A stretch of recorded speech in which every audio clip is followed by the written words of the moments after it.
which is very true. মানে last যে ঘটনাটা, পল্লবীর ঘটনাটা, এটা অ্যাকচুয়ালি আমাদেরকে মানে কি বলবো, এটার কোনো ভাষা নাই। মানে আমি তো এই জন্যই বললাম যে people are getting more frustrated and worse day by day. আমরা জানি না যে কি হচ্ছে।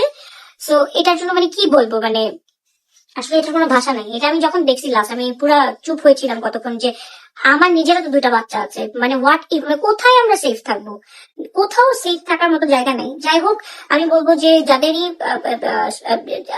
কি বলে বেবিজ আছে, স্পেশালি মা বাচ্চার মারা, আপনারা একটু সেফ থাকবেন। আমিও সেফ থাকার চেষ্টা করছি। আল্লাহ, মানে আসলে এটা আমরা টোটালি ভাগ্যের ব্যাপার। মানুষের মন মানসিকতা আজকাল কোথায় চলে গিয়েছে, কোথা থেকে কোথায় চলে গিয়েছে, এটা আল্লাহ মাহমুদ ভালো জানে। সো এটাই, যারা আমরা পজিটিভ মাইন্ডে আছি তারা সবসময় চাবো যে সবকিছু পজিটিভ হোক, এন্ড নেগেটিভিটি থেকে আমরা দূরে থাকতে চেষ্টা করবো। আর এই মন মানসিকতার মানুষদের থেকে আমরা দূরে থাকার চেষ্টা করবো। যারা আপনারা দেখবেন যে আপনাদের সামনে ডেঞ্জার ঘটতেছে, আপনারা একবার চান্স দেওয়ার পর সেকেন্ড টাইম আর কখনো তাদেরকে চান্স দিবেন না। সো এটাই হচ্ছে গিয়ে কথা মেইনলি। আর বাচ্চাদেরকে চোখে চোখে রাখার দায়িত্বই হচ্ছে গিয়ে প্যারেন্টসদেরকে। যতই আমরা বিজি থাকি না কেন, বিজি স্কেডিউলের মধ্যেও কিন্তু আমাদের বাচ্চাদেরকে টেক কেয়ার করার দায়িত্বটা কিন্তু আমাদেরই দিন শেষে। ওকে, সো এবার চলে যাচ্ছে নান্দবন, হুইচ ইজ ভেরি নাইস। আমরা একটু দেখে ফেলি